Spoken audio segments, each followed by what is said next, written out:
तर मुंबई पाठोपाठ ठाण्यामध्ये सुद्धा 1.5 दिवसांच्या बाप्पांना भावपूर्ण वातावरणात निरोप देण्यात आलेला आहे। लाडक्या बाप्पाला निरोप देण्यासाठी भाविकांनी गर्दी केली, तर महानगरपालिका आणि पोलीस प्रशासनाने सुद्धा मोठ्या प्रमाणात जय्यत तयारी केली।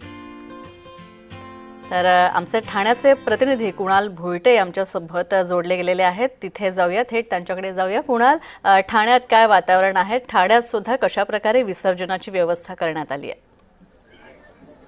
हा गणपती बाप्पा मोरया, पुढच्या वर्षी लवकर या वचनासह सर्वच भाविक जे आहेत ते साश्रुनयनांनी आपल्या लाडक्या बाप्पाचं निरोप देताना या ठिकाणी आपल्याला पाहायला मिळत आहे। ठाणे महापालिकेच्या वतीने तयारी जी आहे ती करण्यात आलेली आहे। सध्या तलावपाळी या ठिकाणी म्हणजे मासुंदा तलाव या ठिकाणी आहे आणि हा जो कृत्रिम तलाव पाहतो, या कृत्रिम तलावामध्ये लाडक्या बाप्पांचं विसर्जन जे आहे ते मोठ्या प्रमाणात होताना पाहायला मिळत आहे। लहान असतील, मोठे असतील, त्याचप्रमाणे ज्येष्ठ असतील, यांच्यासह सर्वच जण आपल्या लाडक्या बाप्पाला निरोप देण्यासाठी या ठिकाणी पोहोचलेले आहेत।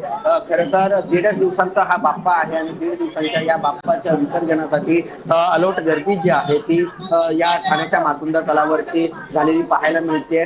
1.5 दिवस ज्या बाप्पाची आपण मनोभावे सेवा केली, त्या बाप्पाला निरोप देण्याची ही वेळ आलेली आहे आणि साश्रू नयनांनी आणि गणपती बाप्पा मोरया, पुढच्या वर्षी लवकर या वचनासह सर्वच जण आपल्या लाडक्या बाप्पाचा निरोप घेताना या ठिकाणी पाहायला मिळतात।